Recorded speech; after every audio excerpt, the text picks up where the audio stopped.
What's going on, guys? Welcome back to ETB Boxing, where we tell the story behind every punch and every fight. Today we have Timothy Bradley giving his perspective. Seems like it's been morphing as time goes, and we all know as boxing fans, that's the interesting thing about boxing is you may have a pick in the beginning once the fight is announced. However, as the fight approaches, different things come up, different considerations, training camps, things change. It seems Timothy Bradley now has come around to have a real healthy perspective, in my opinion, of the fight between Terence Crawford and Canelo Álvarez. Let's listen to his breakdown and react to it. Watch. Damn, this is gonna be a tough fight, man. It really is.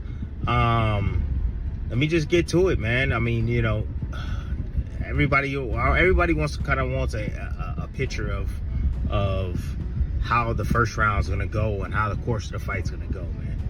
I see the first round being a fill-out round by both fighters. I think Canelo will try to control the center of the ring. I think he might even box a little bit on his toes, due to the fact because he wants to feel the punching power, and vice versa. Crawford wants to feel his punching power as well. You know, in the beginning, it's all the position balance. Like both guys are trying to get balance and trying to find their rhythm, you know, understanding their distance to where they can punch and at the same time avoid getting hit. You know, it takes Crawford a little bit more time than I would say Canelo to get right to it. Canelo, although he is a prolific counterpuncher, fantastic counterpuncher, you know, he tends to find his spots a lot quicker, you know, and the indication of that is when, if you look at any of the boxers that Canelo has faced, Trout, even Danny Jacobs, even when he fought against Charlo, you just check out the first round. You know, he usually takes off, just feels the power, you know, cruises, you know, see what these guys know, couple of feints, level changes, you know, just gathering information, right? Crawford does the same and similar things. So I think the first round's going to be a real, like, calm and cautious round by both fighters. But in the second round, Canelo's going to start applying that pressure, man. I agree with Tim here. I think he's right on the money when it comes to the feel-out round, 1 or 2 rounds. This is probably not going to be very exciting for the casuals, but for people who are hardcore fans are going to understand what's really happening. This is the sweet science happening as we speak. The positioning, the feinting, the measuring, getting every little detail. This fight is about small errors. Whoever makes the least amount of small errors, I believe, is going to have the advantage. The fight, as he says, is with Canelo in round 2. He's going to start applying the pressure. I do believe that is what's going to happen as well. I think Canelo knows that Crawford starts late and he's going to want to take advantage of the first rounds. He's the bigger guy. There is no reason why you ought not to begin pressure after you felt him out the first round. Let's continue hearing what Tim has to say for the remainder of the fight. Pre-engagement with Crawford is a little bit more difficult than a Charlo, okay? You know, let me explain this. So pre-engagement is the movements before you get into that sweet spot, which is mid-range, to be able to let your hands go, right? Both guys are trying to counter each other movement. Both guys are looking at each other's, you know, hands, trying to anticipate what they believe is going to come next. During those periods right there, Crawford is one of the best at it, okay? Because he's smart, he's cerebral. Like a fighter to a fighter, we can feel when another fighter is like, oh, he's on my rhythm. You can feel it, right? And Canelo, I feel like Canelo will, in those instances, will be able to understand and get to Crawford a lot quicker because he knows he has the weight advantage. He understands that he's stronger. He's going to feel Crawford's power. He's going to say, okay, it's nothing I ain't never felt before.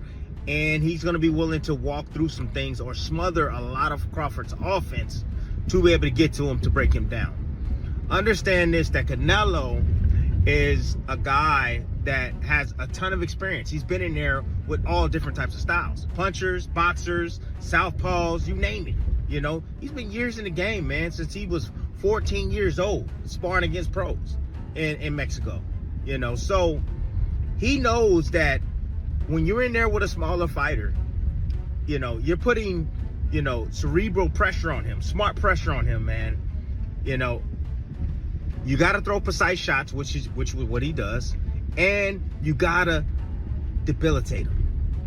He's going to be looking to attack Crawford's body. That's what he's going to do. He's going to try to attack his body viciously. You know, Canelo's going to be looking to land anywhere. It doesn't matter, because he knows that his power hurts. He knows. And the more shots that Crawford takes on the arms, takes on the body, takes on the forearms, it's going to eventually start to slow him down. Very honest take here by Tim Bradley. I do agree here as well. I think Canelo always goes to the body. I think that's one of his things. It's part of his DNA. It's part of the Mexican DNA that you go to the body. Those are the punches that really, really stick with you throughout the fight. And also because Terence, I assume he's going to be the fastest guy. He's going to be quicker that night, that he needs to slow him down. And this is the ultimate question, you guys, is how is Crawford's body going to hold up? I know we've been talking about, can he take his power? I think Terence Crawford will be able to take Canelo's punches. I believe that. I just don't know how his body is going to hold up. Now, what do I mean by that? I mean, I'm not saying that he's going to start breaking it down and you know, give up. What I'm saying is he going to slow down to the point where Canelo is going to be able to catch him in spots? You know, is his body going to hold up taking that punishment? Bivol took the punishment. He was able to take, you know, whatever punches on the arms or whatever. He took it, but Bivol's a monster. He's a big guy. That's what we want to find out about Terence. Is his body going to hold up? Is that, you know, natural DNA that he has in him, that strength, is it going to hold up at 168 with Canelo? Let's continue watching what Tim has to say. That's going to be Canelo's plan. If you go back, you watch him against any of these black fighters that he's faced, boxers particularly, you will see he will systematically start to break these guys down. Okay? Now, go back, watch Crawford when he faced Spence. Look how quickly Spence was able to close the gap against Crawford. Okay? And it was behind a double jab, a simple jab, right? That's how he was able to close the gap on Crawford. And he was able to hit Crawford to the body. Rather, Crawford blocked, Crawford blocked a lot of that stuff. However, he was able to close that distance. Okay? The pre-engagement that Crawford had wasn't enough. It wasn't enough, you know, to keep Spence off of him or Spence from closing that gap. Spence was able to get to Crawford. Okay? Canelo's going to be able to get to Crawford. Trust me. Now, listen. Crawford, tactically sound, smart fighter. Crawford understands that, hey, when Canelo gets close, gotta tie him up. I gotta step in, smother, and tie him up. Canelo typically throws 1 or 2 shots at a time. Left hook, right hand. Vicious. He doesn't care where he lands, as long as he lands on his opposition. Okay? So, good point there by Tim. I recently watched the Spence and Crawford fight, and I noticed that Spence did get some punches and he did get some body work. And Canelo is going to be able to have those opportunities too. The difference is Spence was able to absorb Spence's power. He was able to take it. And so he's going to be hittable. A lot of people in the comments are saying, nah, Terence, he's not going to be able to touch him. That's not a clear, good take, guys. He is going to touch him. Canelo is going to be able to hit Terence Crawford anywhere. The elbows, body, anywhere. He's going to hit him. Terence is hittable because he is willing to risk getting hit to hit you, you know, and Terence has had that, you know, power to be able to hit harder than the hit he's taking. I will say this, when I saw the fight with Terence and Spence, Crawford and Spence, there was something about Errol Spence. It was this confidence. I saw the 2 fights before, after the car wreck, and he looked fine. But that night, you know, I don't want to take anything away from Crawford. Crawford did his thing, but there was something about Errol's confidence, and I didn't really, you know, it's something that comes to mind. I can't prove. I'm not taking anything away from you know, Terence Crawford. It just seems, you know, if if that wasn't 100% Errol, it's still a great win. And he was able to touch him. I wonder how Canelo's power and pressure is going to take effect on Terence. Terence was able to really work through the fight and block the punches and take the power of Errol, regardless if it was 100 or 90%. But he's touchable, and I think that's what Tim is saying, and I agree with it. So Crawford's gonna have to tie up, but there's one thing you need to understand here.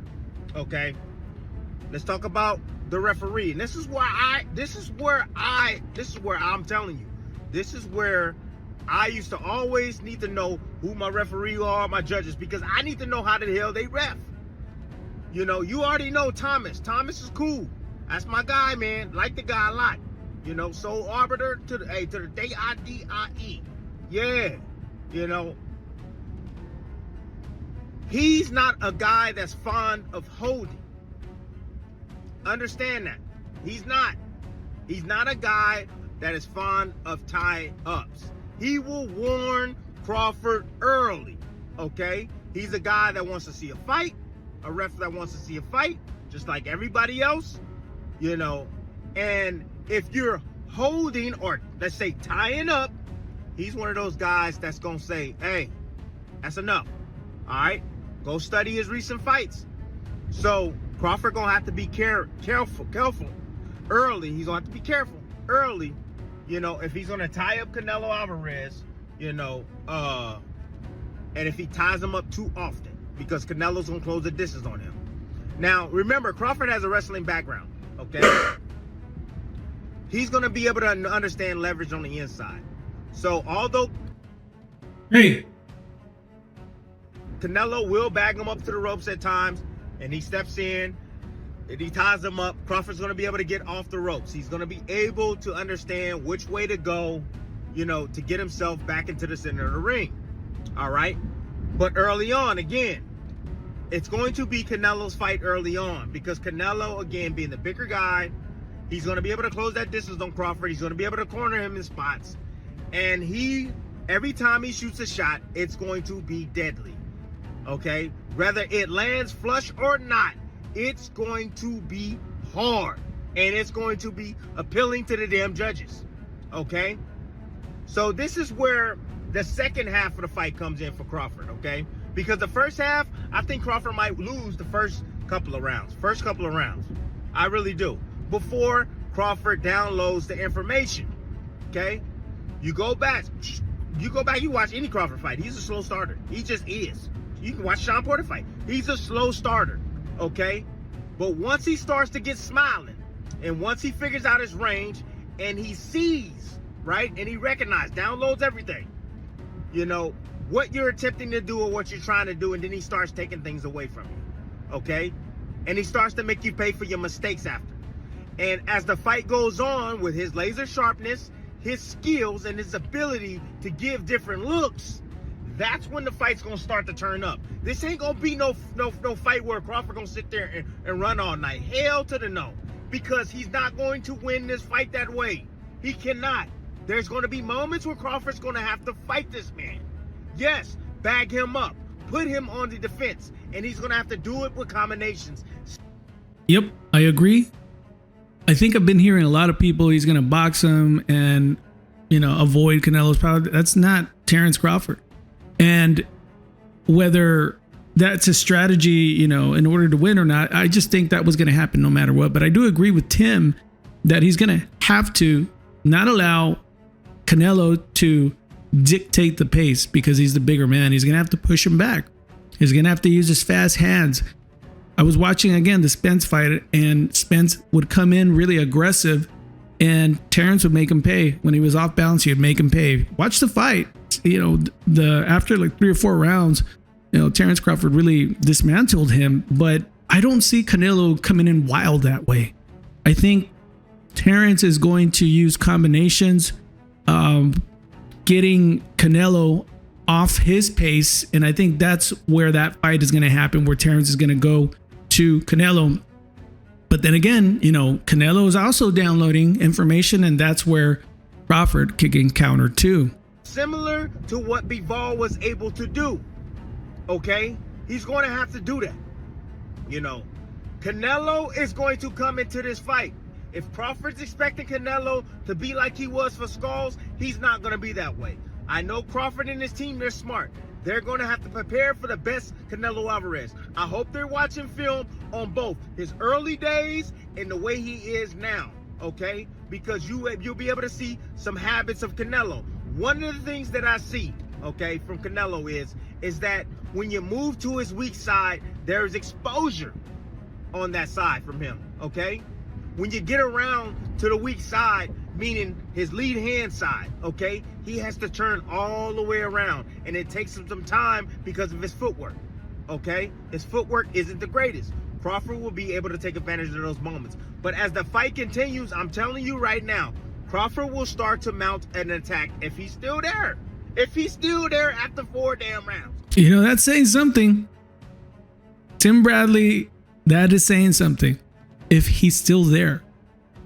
Does Tim actually believe that Canelo has that amount of power or the difference of weight to take out Crawford in 4 rounds? I don't think so. What do you guys think? Leave me a comment. Let me know what you think. But if he's still there, Timothy Bradley, that's a lot. That's saying a lot. He will start to mount an attack. He will. And we know that later on, we know that Canelo starts to fade late. Okay? And the indication of frustration from Canelo Álvarez is when he starts to drop both hands. When he stops getting out of that, when he stops using that high guard. Okay? That's one indication when Canelo is like, okay, this isn't working. All right, let me try something else. Let me drop my hands. Let me see if I can get this guy to throw shots at me or something to change things up. Another indication that things are not going nowhere, if you see Canelo not well, you see Canelo sit along the ropes and he'll fight Crawford in, okay? If it ever gets to that point right there, then you know that Crawford is doing a damn good job. But for the time being, Crawford's going to have to let those damn hands go. He is. He is. You know, the back end of the Majamov fight, Crawford's going to have to be that. He going to have to let them damn hands go combination form. 1s, 2s, 3s, let them go. Yes, absolutely. And the one area where I'm worried for Crawford in this fight is if Canelo decides that, hey, I'm going to punch with you, big dog. Let's go punch for punch. All right? I'm going to choose some spots to punch with you. Soon as you start to let your hands go, I'm going to let mine go as well. I'm going to try to time you in between with shots. That's when things can get dangerous for Crawford in this fight. Because although Crawford has the longer reach and the longer arms, the problem is that sometimes he pulls back. He does. I don't care what anybody say. He does. And his hands are extended when he's pulling straight back.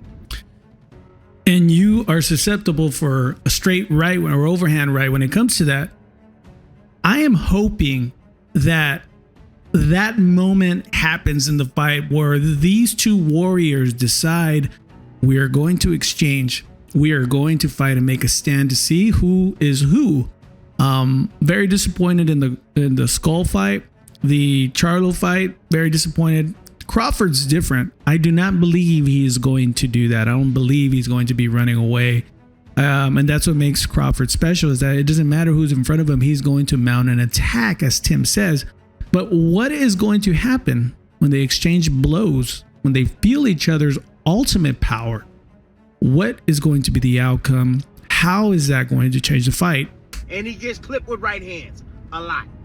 Okay? That's what I'm worried about, man. But this right here is an unbiased, straight up, 100, what I truly see in this fight. Crawford is going to have to come from behind to win this fight, damn it. He is. He's going to have to come from behind. Yes. Because the early rounds, Canelo, his presence, the fact that he's going to be walking forward, he's going to be walking through a lot of the shots that Crawford's going to be using. Canelo's going to be able to control this fight on the scorecards. But as the fight goes on, and Crawford figures it out, because he will figure it out. He will. There's no doubt about it. Crawford is one of those guys that give you so many different looks, man. He gives you so many different looks, he's hard to figure out. And once he starts placing those shots, downstairs, poking upstairs, uppercuts, You know, once he figures out the right stance to be in. Because if he in that orthodox stance, Canelo gonna attack that goddamn shoulder. He gonna attack that shoulder. That's for damn sure. You know? And one more thing. Canelo understands that attacking the body, especially on the brother, that's extremely important. You know, you can go back to the days when Chavez used to fight guys. It was always, especially brothers, it was always one shot up top, 3 to the body. One shot up at the top, 3 to the body. That's what it was. Canelo's gonna try to body snatch Crawford, man. He is. And Crawford, I know, being smart, is going to have to catch, and he's gonna have to shoot. There's opportunities for him to be able to land on Canelo after he shoots his punches. When you make him miss badly with them wide shots, meaning left hooks, when you make him miss badly, you gotta make him pay. Yup. Oh yeah, he's gonna have to. And if he does that, Crawford does that, he can win this fight, man, with flying colors. I would say 8 rounds to 4. You know, maybe even 7-5. But anyways, man, that's my time, man. Yeah, that's a real needle and thread, you know, punching right after Canelo misses greatly and taking that risk. But Crawford has the capacity to needle in there. He really does.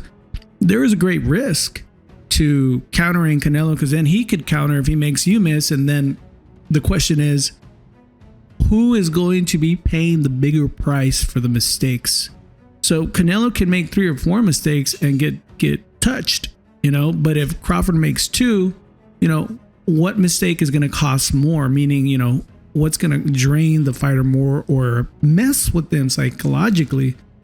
I think, again, I've been saying this from the beginning, but I think if Terence Crawford's body can hold up, if Canelo is going to the shoulder and to the bicep and, you know, his body holds, I think he's going to be able to have a really good chance to win. But that's the question.